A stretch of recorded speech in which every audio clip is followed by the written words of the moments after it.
भगवद गीता अध्याय 4। भगवान श्री कृष्ण बोले, मैंने इस अविनाशी योग को सूर्य से कहा था। सूर्य ने अपने पुत्र वैवस्वत मनु से कहा और मनु ने अपने पुत्र राजा इक्ष्वाकु से कहा। हे परम तप अर्जुन, इस प्रकार परंपरा से प्राप्त इस योग को राजर्षियों ने जाना, किंतु उसके बाद वह योग बहुत काल से इस पृथ्वी लोक में लुप्त और लुप्तप्राय हो गया। तू मेरा भक्त और प्रिय सखा है, इसलिए वही यह पुरातन योग आज मैंने तुझको कहा है, क्योंकि यह बड़ा ही उत्तम रहस्य है, अर्थात गुप्त रखने योग्य विषय है। अर्जुन बोले, आपका जन्म तो अर्वाचीन अभी हाल का है और सूर्य का जन्म बहुत पुराना है, अर्थात कल्प के आदि में हो चुका है था। तब मैं इस बात को कैसे समझूं कि आप ही ने कल्प के आदि में सूर्य से यह योग कहा था। श्री भगवान बोलते हैं, हे परम तप अर्जुन, मेरे और तेरे बहुत से जन्म हो चुके हैं, उन सबको तू नहीं जानता, किंतु मैं जानता हूँ। मैं अजन्मा और अविनाशी स्वरूप होते हुए भी तथा समस्त प्राणियों का ईश्वर होते हुए भी अपनी प्रकृतियों को अधीन करके अपनी योग माया से प्रकट होता हूँ। हे भारत, जब जब धर्म की हानि और अधर्म की वृद्धि होती है, तब तब ही मैं अपने रूप को रचता हूँ, अर्थात साकार रूप से लोगों के सम्मुख प्रकट होता हूँ। साधु पुरुषों का उद्धार करने के लिए, पाप कर्म करने वाले का विनाश करने के लिए और धर्म की अच्छी तरह से स्थापना करने के लिए मैं युग युग में प्रकट हुआ करता हूँ। हे अर्जुन, मेरे जन्म और कर्म दिव्य अर्थात निर्मल और अलौकिक है। इस प्रकार जो मनुष्य तत्व से जान लेता है, वह शरीर को त्याग कर फिर जन्म को प्राप्त नहीं होता, किंतु मुझसे और मुझे ही प्राप्त होता है। सर्व शक्तिमान सच्चिदानंद घन परमात्मा अज अविनाशी और सर्वभूतों के परम गति तथा परम आश्रय है। वे केवल धर्म को स्थापन और धर्म की स्थापना करने और संसार का उद्धार करने के लिए ही अपनी योग माया से सद्गुण और सगुण रूप होकर प्रकट होते हैं। इसलिए परमेश्वर के समान सुहृदय, प्रेमी और पतित पावन दूसरा कोई नहीं है। ऐसा समझकर जो पुरुष परमेश्वर का अनन्य प्रेम से निरंतर चिंतन करता हुआ आसक्ति रहित संसार में वर्तता है, वही उसको प्राप्त और उसको तत्व से जानता है। पहले भी जिसके राग, भय और क्रोध सर्वथा नष्ट हो गए थे और जो मुझ में अनन्य प्रेम पूर्वक स्थित होते थे, ऐसे मेरे आश्रित रहने वाले बहुत से भक्त उपयुक्त ज्ञान रूप तप से पवित्र होकर मेरे स्वरूप को प्राप्त हो चुके हैं। हे अर्जुन, जो भक्त मुझे जिस प्रकार भजते हैं, मैं भी उसको उसी प्रकार भजता हूँ, क्योंकि सभी मनुष्य सब प्रकार से मेरे ही मार्ग का स्मरण करते हैं। इस मनुष्य लोक में कर्म के फल को चाहने वाले लोग देवताओं का नाम का पूजन किया करते हैं, क्योंकि उनको कर्म से उत्पन्न होने वाली सिद्धि शीघ्र मिल जाती है। ब्राह्मण, क्षत्रिय, वैश्य और शूद्र, इन चार वर्णों का समूह गुण और कर्मों के विभाग रूप और विभाग पूर्वक मेरे द्वारा रचा गया है। इस प्रकार इस और उस सृष्टि रचना आदि कर्म का कर्ता होने पर भी मुझ अविनाशी परम परमेश्वर को तुम वास्तव में अकर्ता ही जान। कर्मों के फल में मेरी स्पृहा नहीं है, इसलिए मुझे कर्म लिप्त नहीं करते। इस प्रकार जो मुझे तत्व से जान लेता है वह भी कर्मों से नहीं बंधता। पूर्व काल में मुमुक्षुओं ने भी इस प्रकार जानकर ये कर्म किए हैं, इसलिए तू भी पूर्वजों द्वारा सदा से किए जाने वाले कर्म को ही कर। कर्म क्या है? कर्म और अकर्म में बहुत भेद है। और अकर्म क्या है, इस प्रकार का निर्णय करने में बुद्धिमान पुरुष भी मोहित हो जाते हैं। इसलिए वह कर्म तत्व में मुझे भली भांति समझा कर कहूँगा, जिसे जानकर तू अशुभ से अर्थात कर्म बंधन से मुक्त हो जाएगा। कर्म का स्वरूप भी जानना चाहिए और अकर्म का स्वरूप भी जानना चाहिए तथा विकर्म का स्वरूप भी जानना चाहिए, क्योंकि कर्म की गति गहन है। जो मनुष्य कर्म में अकर्म देखता है और जो अकर्म में कर्म देखता है वह मनुष्यों में बुद्धिमान है और वह योगी समस्त कर्मों को करने वाला है। जिसके संपूर्ण शास्त्र सम्मत कर्म बिना कामना और संकल्प के होते हैं तथा जिसके समस्त कर्म ज्ञान रूप अग्नि के द्वारा भस्म हो गए हैं, उस महापुरुष को ज्ञानी जन भी पंडित कहते हैं। जो पुरुष समस्त कर्मों में और उसके फल में आसक्ति का सर्वथा त्याग करके संसार के आश्रय से रहित हो गया है और परमात्मा में नित्य लिप्त है, वह कर्मों में भली भांति बरतता हुआ भी वास्तव में कुछ भी नहीं करता।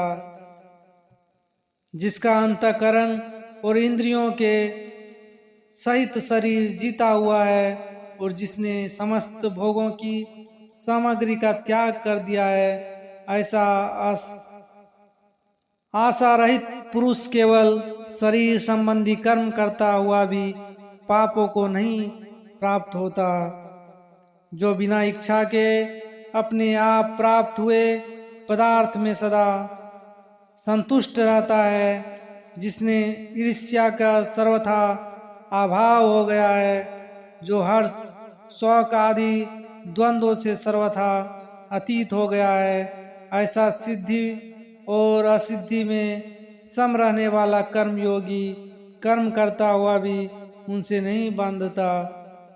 जिसकी आसक्ति सर्वथा नष्ट हो गई है, जो देहाभिमान और ममता से रहित हो गया है, जिसका चित्त निरंतर परमात्मा के ज्ञान में स्थित रहता है, ऐसा केवल ज्ञान संपद के लिए कर्म करने वाले मनुष्य के संपूर्ण कर्म भली भांति विलीन हो जाते हैं। जिस यज्ञ में अर्पण अर्थात स्तुर्वा आदि भी ब्रह्म है और हवन किए जाने योग्य द्रव्य भी ब्रह्म है तथा ब्रह्म रूप कर्ता के द्वारा ब्रह्म रूप अग्नि में आहुति देना रूप क्रिया भी ब्रह्म है, उस ब्रह्म कर्म में स्थित रहने वाले योगी द्वारा प्राप्त किए गए और जाने योग्य फल भी ब्रह्म ही है।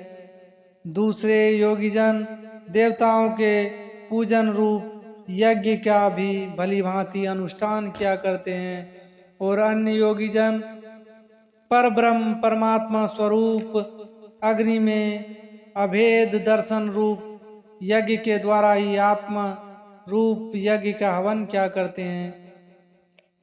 अन्य योगीजन स्रोत आदि समस्त इंद्रियों को संयम रूप अग्नि में हवन किया करते हैं और दूसरे योगी लोग शब्दादि समस्त विषयों को इंद्रिय रूप अग्नि में हवन किया करते हैं।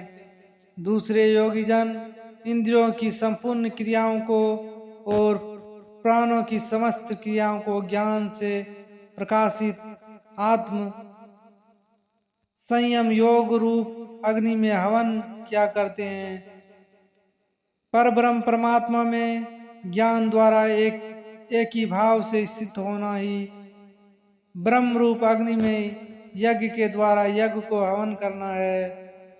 कई पुरुष द्रव्य संबंधी यज्ञ करने वाले हैं, कितने भी तपस्या रूप यज्ञ करने वाले हैं तथा दूसरे कितने भी योग रूप यज्ञ करने वाले हैं और कितने भी अहिंसा आदि तीक्ष्ण व्रतों से युक्त यत्नशील पुरुष स्वाध्याय रूप ज्ञान यज्ञ करने वाले हैं।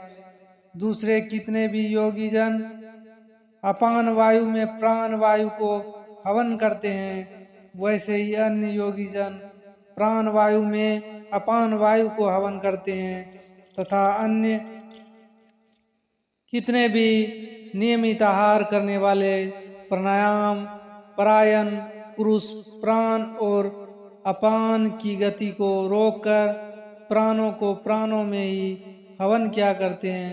ये सभी साधक यज्ञों द्वारा पापों का नाश कर देने वाले और यज्ञों को जानने वाले हैं। हे कुरुक्षेत्र और कुरुश्रेष्ठ अर्जुन, यज्ञ से बचे हुए अमृत का अनुभव करने वाले योगी जन सनातन पर ब्रह्म परमात्मा को प्राप्त होते हैं और यज्ञ न करने वाले पुरुष के लिए तो यह मनुष्य लोक भी सुखदायक नहीं है, फिर परलोक कैसे सुखदायक हो सकता है। इसी प्रकार और भी बहुत तरह के यज्ञ वेद की वाणी में विस्तृत से कहे गए हैं। उन सबको तू मन इंद्रिय और शरीर की क्रिया द्वारा संपन्न होने वाले ज्ञान इस प्रकार तत्व से जानकर उसके अनुष्ठान द्वारा तू कर्म बंधन से सर्वथा मुक्त हो जाएगा। हे परंतप अर्जुन, द्रव्यमय यज्ञ की अपेक्षा ज्ञान यज्ञ अत्यंत श्रेष्ठ है तथा यावनमात्र संपूर्ण कर्म ज्ञान में संपन्न हो जाते हैं। उस ज्ञान को तू तत्वदर्शी ज्ञानियों के पास जाकर समझ, उसको भली भांति दंडवत प्रणाम करने से, उसकी सेवा करने से और कपट छोड़कर सरलता पूर्वक प्रश्न करने से वे परम तत्व को भली भांति जानने वाले ज्ञानी महात्मा तुझे उस ज्ञान तत्व का उपदेश करेंगे, जिसको जानकर फिर तू इस प्रकार मोह को नहीं प्राप्त हो। तथा हे अर्जुन, जिस ज्ञान के द्वारा तू संपूर्ण भूतों को निशेष भाव से पहले अपने में और पीछे मुझ सच्चिदानंद घन परमात्मा में देखेगा, यदि तू अन्य सब पापियों से भी अधिक पाप करने वाला है तो भी तू ज्ञान रूप नौका द्वारा निसंदेह संपूर्ण पाप समुद्र से भली भांति तर जाएगा। क्योंकि हे अर्जुन, जैसे प्रज्वलित अग्नि ईंधन को भस्म कर देता है, वैसे ही ज्ञान रूप अग्नि संपूर्ण कर्मों को भस्म कर देता है। इस संसार में ज्ञान के समान पवित्र करने वाला निसंदेह कुछ भी नहीं है। उस ज्ञान को कितने ही काल से कर्मयोग के द्वारा सुधांत कारण हुआ मनुष्य अपने आप ही आत्मा में पा लेता है।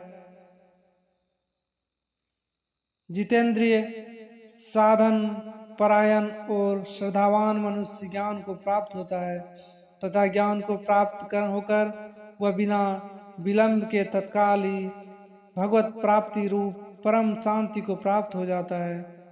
विवेकहीन और श्रद्धा रहित संशय युक्त मनुष्य परमार्थ से अवश्य अस्पष्ट और भ्रष्ट हो जाता है। ऐसा संयुक्त और संशय युक्त मनुष्य के लिए ना यह लोक है, ना परलोक है और ना सुख ही है। हे धनंजय, जिसने कर्मयोग की विधि से समस्त कर्मों का परमात्मा में अर्पण कर दिया है और जिसने विवेक द्वारा समस्त संशयों का नाश कर दिया है, ऐसे वश में किए हुए अंतःकरण वाले पुरुष को कर्म नहीं बांधते। इसलिए हे भरतवंशी अर्जुन, तुम हृदय में स्थित इस अज्ञान जनित अपने संशय का विवेक ज्ञान रूप तलवार द्वारा छेदन करके समतत्व रूप कर्म योग में स्थित हो जा और युद्ध के लिए खड़ा हो जा।